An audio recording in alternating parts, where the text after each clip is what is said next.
Hi, I'm going to show you how to attach your NexStride device to a freestanding 4-point or quad cane. When you open the NexStride box, the first thing you will see is the instruction manual. This contains everything that we will go over in this video. I especially wanted to draw your attention to page 6, where it describes using the visual and auditory cues and also provides you an email and phone number for additional support. The NexStride box contains the main unit, the USB wall adapter, the hand controller, and the communicating and charging USB cable.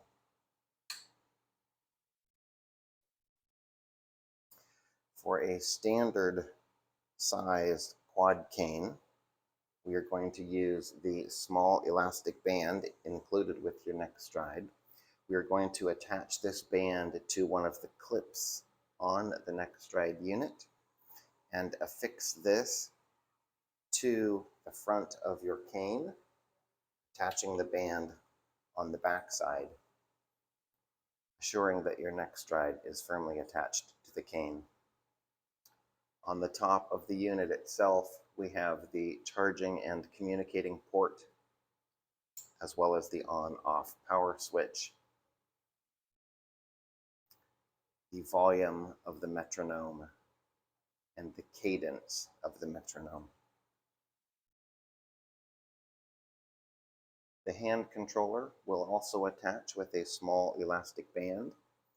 Please be sure that the USB plug is facing away from you. This will ensure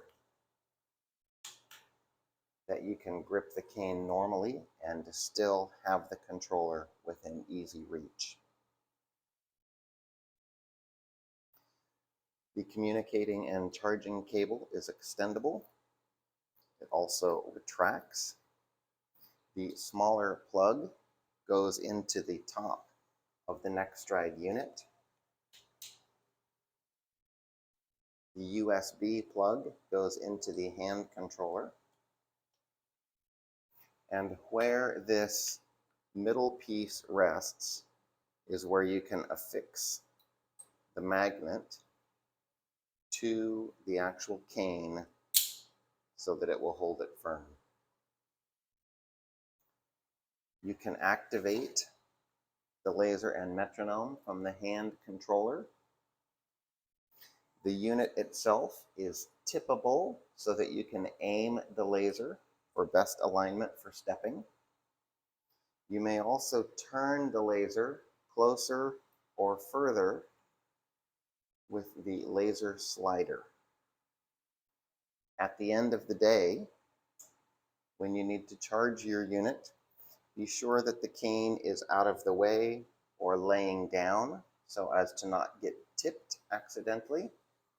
And we simply unplug the USB from the hand controller into the wall charger for easy charging.